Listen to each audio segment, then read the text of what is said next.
Yo guys, what's going on? Ash here, aka Ashley Rak-Su, aka Tebby, and this is ideally the first of many videos on my journey of happiness. You're my little piece of mind.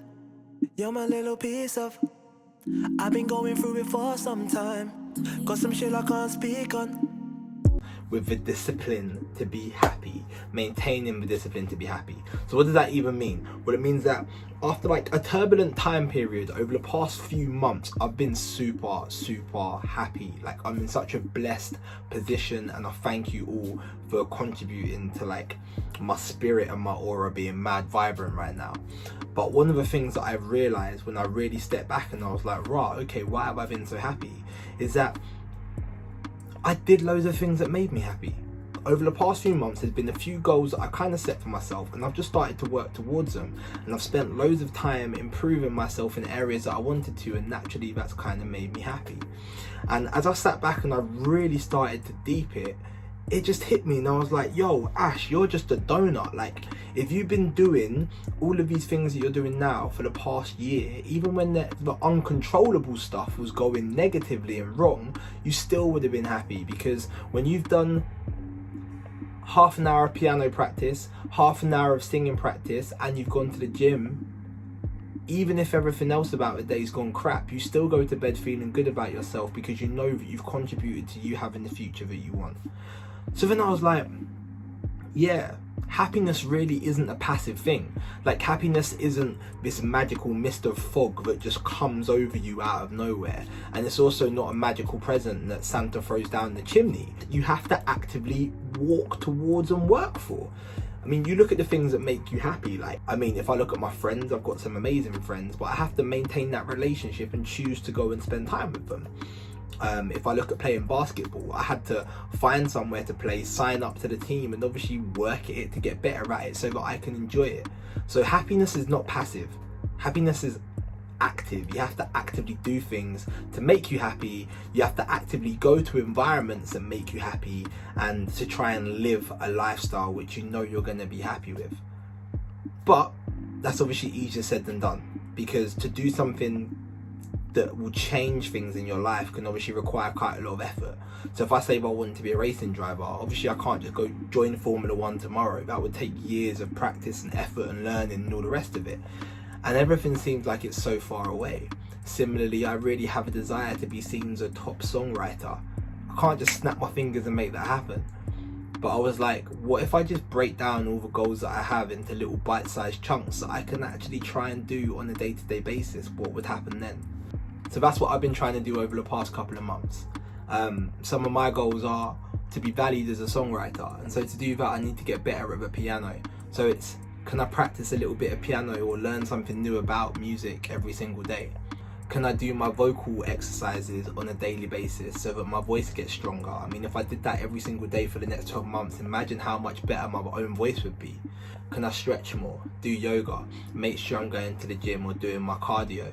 I really want to travel, but to do that means that I have to work hard and make sure I've got the money to do so.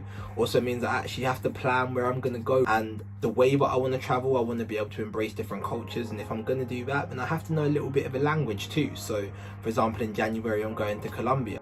Remember, it's hard sometimes, and life it can get you low, but it takes an earthquake that makes the world shake to make a mountain grow.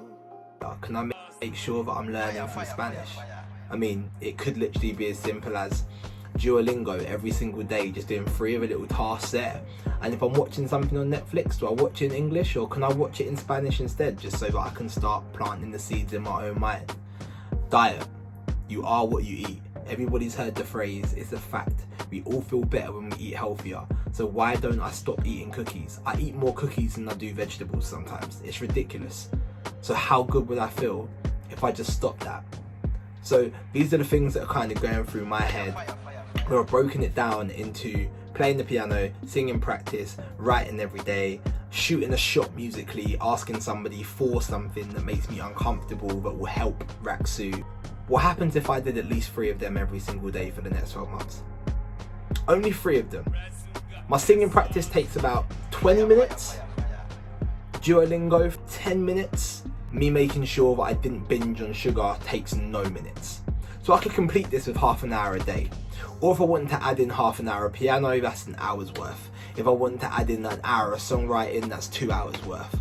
Or maybe I want to make sure I go to the gym for an hour and do half an hour of piano, and I want to plan a business venture, and that's 2 hours worth. So effectively, I'm just saying, of a 24-hour day, can I dedicate 2 of those hours to making my life and my future better? And realistically, I feel like that's doable, because sometimes I look at my iPhone screen time, right? And I look at the amount of time I spend scrolling through Instagram. And like I implore you to do it. Go and have a look at the amount of time you spend on social media. What happens if you half your social media time and you dedicate that time to pursuing something that's gonna make you happy? Whether it be gym, so your body's healthier, or whether it be studying, so you're gonna get better grades, or whether it be spending more time with your family so you get better relationships, or whether it be pursuing a hobby or a sport or whatever it is. What happens if you take half of your social media screen time and you flip that into learning a language, or you flip that into doing something that you want to do? How good could your life be in 12 months time?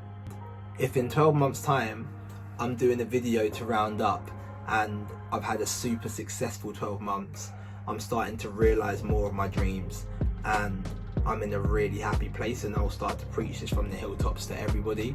But it's one thing knowing or thinking something in theory, it's one thing actually making it happen in real life. And I guess for you lot, it's one thing actually seeing it happen as well. So I'm going to be as honest as possible. I'm going to share my journey and my goals. You don't know what I want from life, and fingers crossed this works. And you lot can help me stay disciplined. You can check up on me on a daily basis, make sure I'm doing what I need to do. But yeah, I just think that if we all wake up and we decide, you know what, I want to try and be happier, I'm going to try and do some things that are going to make me happier, even if it doesn't work immediately, in the long run it has to have a positive effect, right? One way to find out. But yeah, this will be the first of many. I'll keep you updated, I'll keep you posted. But yeah, this is me trying to have the discipline to stay happy. Peace.